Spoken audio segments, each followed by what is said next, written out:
여러분 안녕하십니까? 오늘은 33페이지 제6강 29번 문제 넘어갑니다. 29번 보시면 다음에 경제 시계열의 변동 요인 중 경기 변동과 관련이 높은 요인은 이렇게 되어 있죠? 경제 시계열의 변동 요인입니다.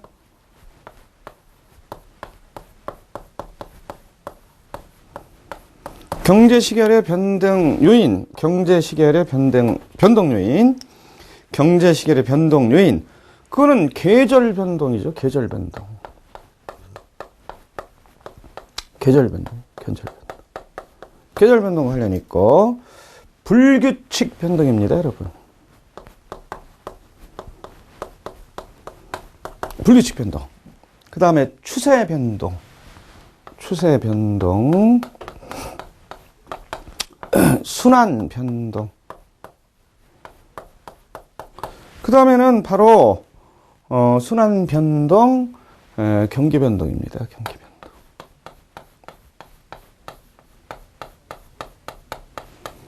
따라서 정답은 이걸로 고르셔야 돼요. 순환 변동,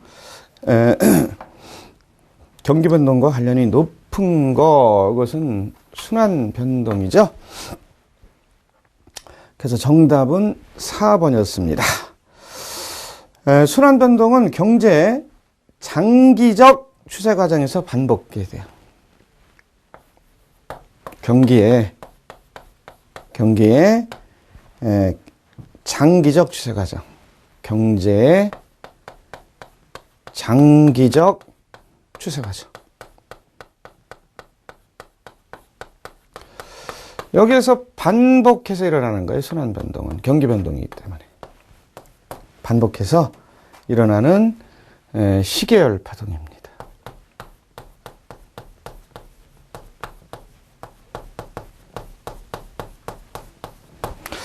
따라서 정답은 4번이 되겠습니다. 이어서 30번 넘어갑니다. 33페이지 맨 끝에 30번. 물가지수에 대한 설명 중 올바른 내용이 아닌 거. 1번 소비자 물가지수는 소비자가 일상 소비 생활에 쓸 용도로 구입하는 재화의 가격과 서비스 요금을 대상으로 한다. 대상으로 작성된다. 맞죠? 자, 33페이지 맨 끝에 보니까 정답이 빠져있죠? 정답 30번 옆에다가 28번 정답 5번이라고 써주고요. 그 다음에 29번 정답 4번이라고 써주기 바랍니다. 여기 빠졌어요. 자, 33쪽 맨 끝입니다. 33쪽 맨 끝. 그러면 30번에 2번 생산자 물가지수는 국내에서 생산하여 국내에서 생산하여 국내 시장에 출하되는 모든 재화를 대상으로 작성된다. 맞아요? 틀리죠? 어디가 틀렸어요? 서비스 가격 수준 변화 측정 지수예요. 그래서 서비스도 포함하는 겁니다.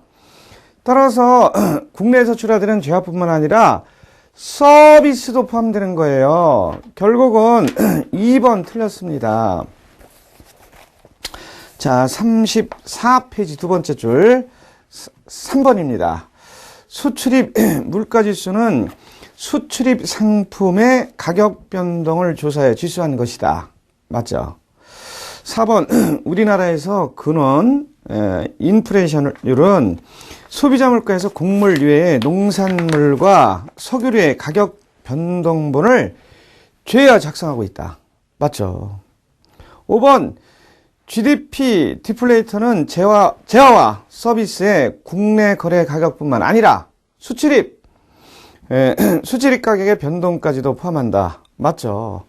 그래서 2번만 틀렸어요. 2번이 정답이었어요. 거기 34페이지 맨 끝에 해설 참고 박스 네모 안에 생산자 물가지수 상세히 나와 있으니까 한번 읽어보시고, 우리 35페이지 31번으로 넘어갑니다. 다음 중 비용 인상형 인플레이션의 원인이 아닌 거. 자, 인플레이션의 원인. 요것도 시험 문제가 가끔 나오는 경우가 있으니까 요거 우리 간단히 확인하기로 합니다. 인플레이션의 원인 해서 요것이 시험 문제 출제되는 경우가 있어요. 이런 쉬운 것들은 우리가 맞춰줘야 돼. 인플레이션의 원인은 통화량이 늘어나서 그래요.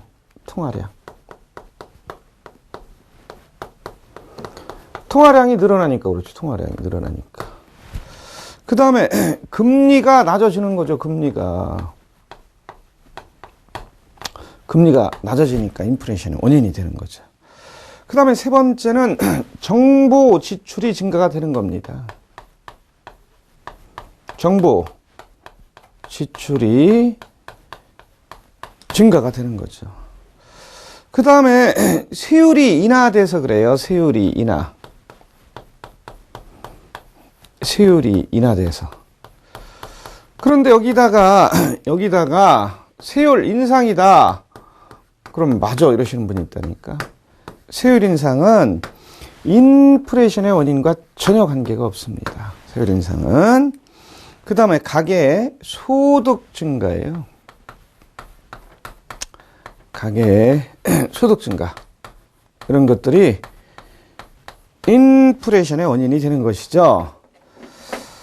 따라서 35쪽에 31번 다음 중 비용 인상형 인플레이션의 원인이 아닌 거. 1번 시장 경쟁 심화. 이건 관계없죠. 정답 1번이네. 2번 원자재 가격 상승 인플레이션 원인이죠. 임금 상승 인플레이션 원인이죠. 환율 상승 인플레이션의 원인이죠. 환율 상승 금리 상승 인플레이션의 원인이죠. 따라서 정답은 1번이었어요. 거기 해설 상세히 나와 있으니까 한번 읽어보시고 우리 36쪽에 32번으로 넘어갑니다. 다음 중 신MN의 구성지표가 아닌 것은 1번 현금 통화 신MN의 구성지표죠. 신MN의 구성지표죠. 은행의 요구불 예금 이것도 신MN의 구성지표죠. 자, 그 다음에 3번 비통화 금융기관 요구불 예금 이것도 신MN 협의통화 이게 구성지표예요. 그 다음에 4번의 시장형 상품 이거는 M2 광의의 통화죠. 5번 금융기관 수시 입출금식 저축성 예금 요거는 역시 신MN 협의통화의 구성지표가 됩니다. 자, 통화 지표는 뭐가 있대요, 여러분?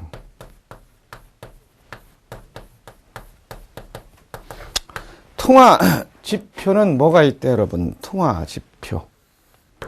그거는 협의통화 MN, 그렇죠? 협의통화 MN. 요거 있죠.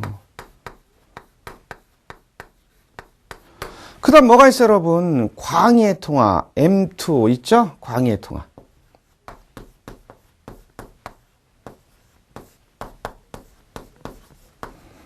이렇게 두 가지로 나눌 수 있어요. 협의통화는 어떻게 하시면 돼, 협의통화는? 예? 민간 보유 현금 플러스 하시면 돼. 민간 보유 현금 플러스 요구불 예금 플러스 하시면 돼. 요구불 예금.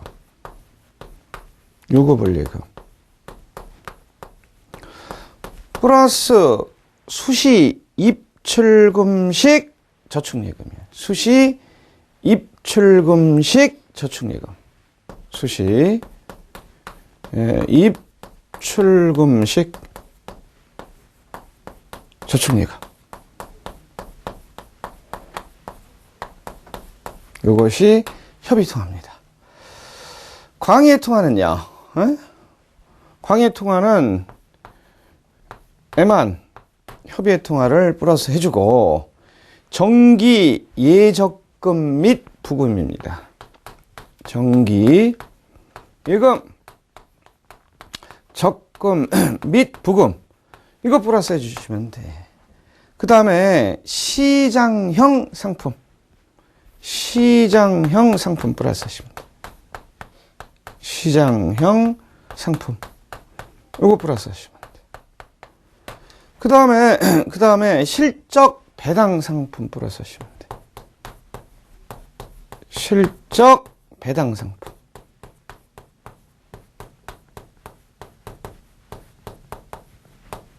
요거 플러스 금융채 플러스 하시기 바랍니다. 금융채. 또 요거 플러스 뭐를 해줘야 될까? 금융채 플러스 투신 증권 저축.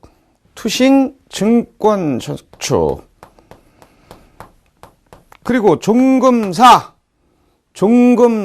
발행엄.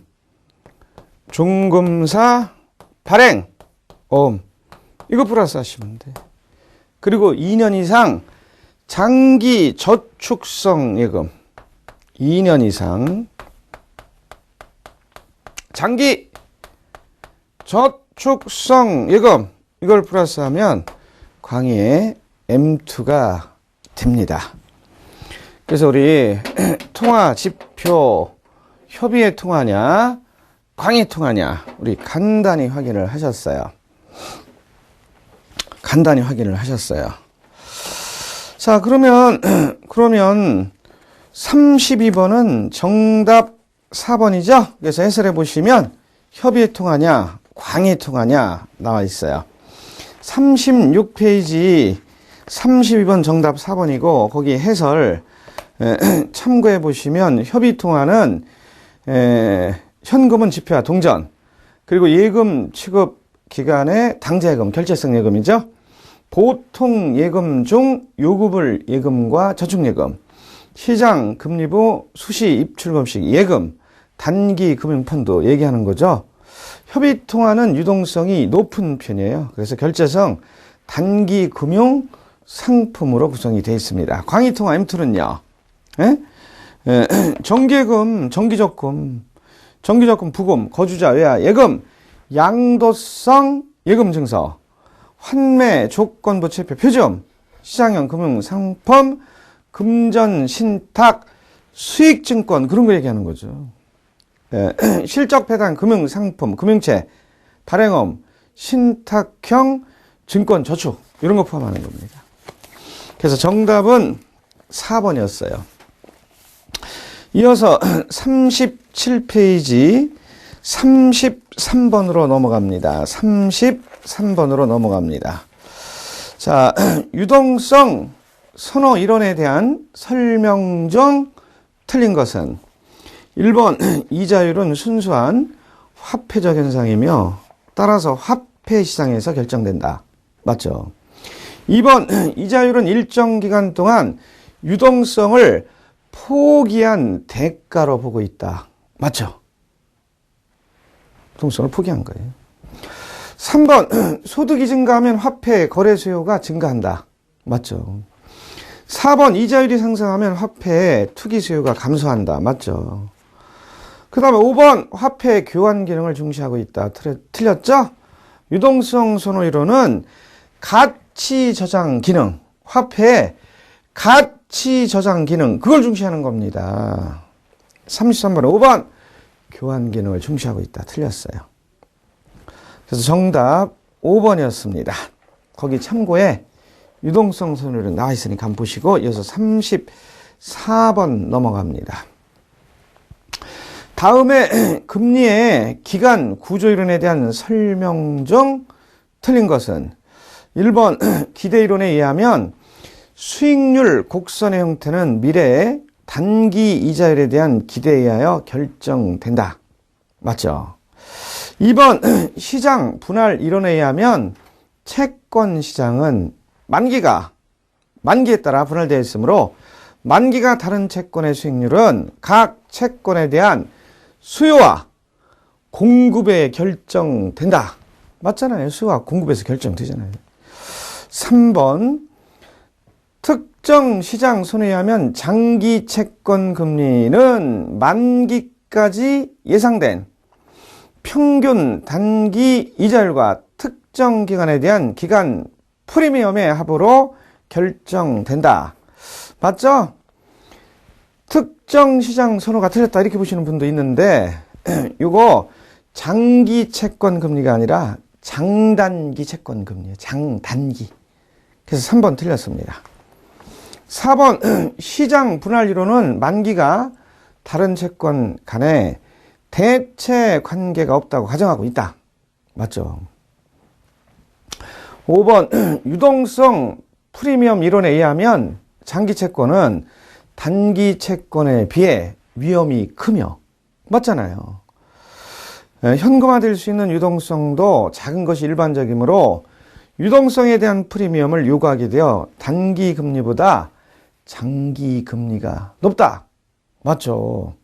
그래서 3번만 틀렸어요. 3번이 정답이었습니다. 38페이지로 넘어갑니다. 거기 보시면 첫 번째 줄 참고에 수익률 곡선과 금리 기간 구조 이론 나와 있으니까 한번 보시고 35번 넘어갑니다. 다음 중 시장 실패 원인이 아닌 거. 독과점. 시장 실패 원인이죠.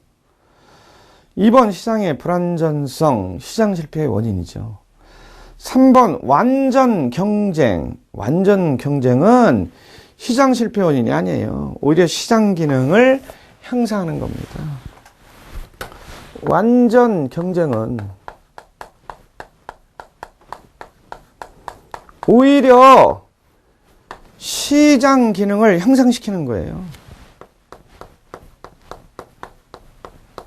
시장 기능을 오히려 향상시키는 겁니다. 따라서 35번은 정답 3번이에요. 규모의 경제, 시장 실패 원인이죠. 외부 효과, 시장 실패의 원인이죠. 따라서 정답 3번이었습니다. 자, 39페이지 넘어가시면 첫 번째 줄 박스 네모의 해설 참고에 완전 경쟁 시장의 가정 나와 있어요. 그거 한번 보시고 36번으로 넘어가십니다. 36번. 다음 재정의 자동화 안전장치 기능에 관한 설명 중 틀린 것은 1번 재정의 자동 안정화 기능이란 정부가 별도의 조치를 취하지 않아도 자동적으로 경기 수축기에는 경기 침체를 예방해 주고 경기 확장기에는 경기 과열을 방지해 주는 기능을 말한다. 맞죠? 2번 경기 수축기에는 소득, 임금, 이윤이 모두 하락하므로 세금이 자동적으로 줄어들어 총수요가 진작된다. 맞죠? 3번 경기 수축기에는 실업, 보험금 지급 등 정부 지출이 자동적으로 증가하여 총수요가 진전된다. 맞잖아요. 자, 4번 자동 안정화 장치는 균형 재정 유지가 바람직하다는 점을 시사해주고 있다. 틀렸죠? 바람직하지 않죠. 재정 적자를 통해서 경기를 자동적으로 조절하는 기능을 수행해 주므로 바람직하지 않은 거예요. 그래서 4번 틀린 겁니다. 5번 재정의 자동 안정화 장치 기능과 재량적 재정 정책의 효과가 조화를 이루는 것이 중요하다. 맞죠? 4번만 틀렸어요. 4번이 정답이에요. 자, 해설에 재정의 자동 안정화 기능에 대해 상세히 나와 있으니까 여러분들 읽어보시고 이어서 40페이지 넘어갑니다. 37번입니다. 다음 중 정부의 역할로서 적합하지 않은 거. 1번 공공 서비스의 제공, 정부의 역할로 적합하죠? 2번 자원 배분의 효율성 제고, 정부 역할로 적합합니다. 3번 소득 분배 형평성 제고, 정부 역할로 적합합니다. 4번 경제 안전성 도모, 정부 역할로 적합하죠? 5번 국민의 일상생활에 필요한 재화, 서비스의 생산, 이거는 민간 부분이 담당해야죠. 국민의 재화, 서비스 이런 것들은 정부의 역할이 아니에요. 그럼 뭐야? 민간 부분의 역할이에요. 민간 부분. 따라서 5번이 틀렸습니다. 국민의 일상생활에 필요한 재화, 서비스의 생산은 민간 부분에서 담당하는 것이죠. 37번 5번이 틀렸어. 5번이 정답이에요. 이어서 38번 넘어갑니다. 다음 고객 재무관리에 관한 설명 중 잘못된 것은 고객 재무관리는 소비, 지출, 자산보호, 투자의 4가지로 이루어진다. 맞죠? 자, 여기 고객, 소비자가 있어요. 그럼 우리는 누구예요? FP 자산관리사죠? 그럼 고객의 재무관리를 하려고 그래요. FP 자산관리사가 고객의 재무관리를 종합적으로 설계해 주는 거죠. 그런데 고객 재무관리할 때 소비, 지출 이런 거 중요하죠. 또 자산 보호, 투자, 자산 보호. 이것은 고객의 재무관리에 있어서 중요한 겁니다. 소비, 지출, 투자, 자산관리. 그래서 이런 걸 가지고 우리가 고객의 재무관리를 종합적으로 설계하는 겁니다. 따라서 1번 맞아요. 2번 재무설계는 매우 복잡하고 다양한 활동이다. 맞죠? 고객의 재무설계는 사람에 따라 복잡하고 다양한 활동이죠. 2번 맞습니다.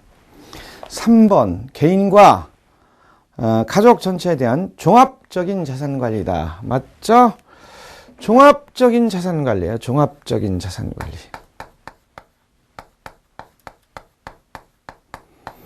종합적인 자산관리입니다. 고객의 재무설계. 자, 4번 고객의 재무관리는 일회성, 단기성 관리가 적합하다. 바람직하다. 틀렸죠. 일회성이 아니라 계속적이고 장기적인 관리죠. 계속적이고 장기적인 관리. 계속적이고 장기적인 관리입니다. 계속적이고 장기적인 관리입니다. 따라서 4번 틀린 겁니다. 5번 FP로서의 자질로서는 윤리성과 전문성이 필요하다. 맞죠? 이분은 윤리성과 전문성이 필요합니다. 윤리성과 전문성이 필요합니다. FP 자질. 따라서 4번이 틀렸어. 4번이 정답이에요. 이어서 39번 넘어갑니다. 다음 중 구매력 평가설과 관련이 적은 것은 이렇게 돼 있죠? 구매력 평가설과 관련이 적은 거. 구매력 평가설과 관련이 적은 것을 고르래요. 1번 물가 수준의 차이. 관련이 있죠? 일물 일가의 법칙. 이것도 역시 구매력 평가설과 관련이 있는 거죠. 상품 거래. 구매력 평가설과 관련이 있는 거죠. 금융 거래. 이건 관련이 없죠. 그거는 금리 평가 조건이죠. 금리 평가 조건. 금리 평가 조건이 금융거래.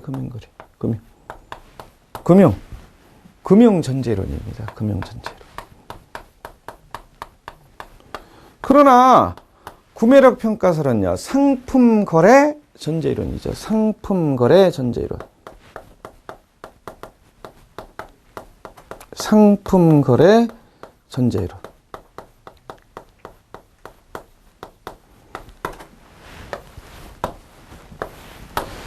따라서 정답은 4번이에요. 금융거래는 금리평가 조건이니까. 5번 상품의 동질성, 구매력 평가설이죠. 그래서 정답은 4번이었습니다. 자, 이어서 43페이지 40번 넘어갈까요? 40번 넘어가 봅니다. 환율이 하락하면 어떻게 되겠는가 나와 있어요. 환율이 하락하면 어떻게 돼요? 환율이 하락하면 물가가 어떻게 될까, 여러분? 물가가. 물가가 하락하는 거죠. 수입이 감소가 아니라 증가죠. 수출 생산성이 개선된다. 틀렸죠? 4번 외채 원리금 상환 부담이 늘어난다. 줄어들죠. 5번 위헌상 모두가 발생한다. 모두가 발생하지 않죠. 환율이 하락하면 수입 원자재 가격이 하락해서 물가가 안정되는 것이죠. 그래서 정답 1번이었습니다. 이어서 41번 넘어갑니다. 다음 중 국제 수지표상에 거주자가 아닌 거. 1번 1년 이상 우리나라에 거주하면서 생산 활동에 참여하고 있는 외국인. 이건 국제 수지표상의 거주자죠. 2번 한국 국적을 가지고 있는 해외 동포. 이거는 국제 수지표상의 거주자가 아니라 비거주자예요. 비거주자.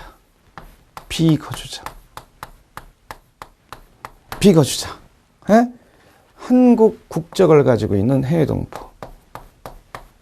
한국 국적을 가지고 있는 해외 동포. 이분들은 거주자가 아니에요. 비거주자입니다. 국제 수지표상의 거주자가 아니죠. 3번 한국에서 영업을 하고 있는 외국인 투자 기업. 이건 거주자죠. 국제 수지표상에.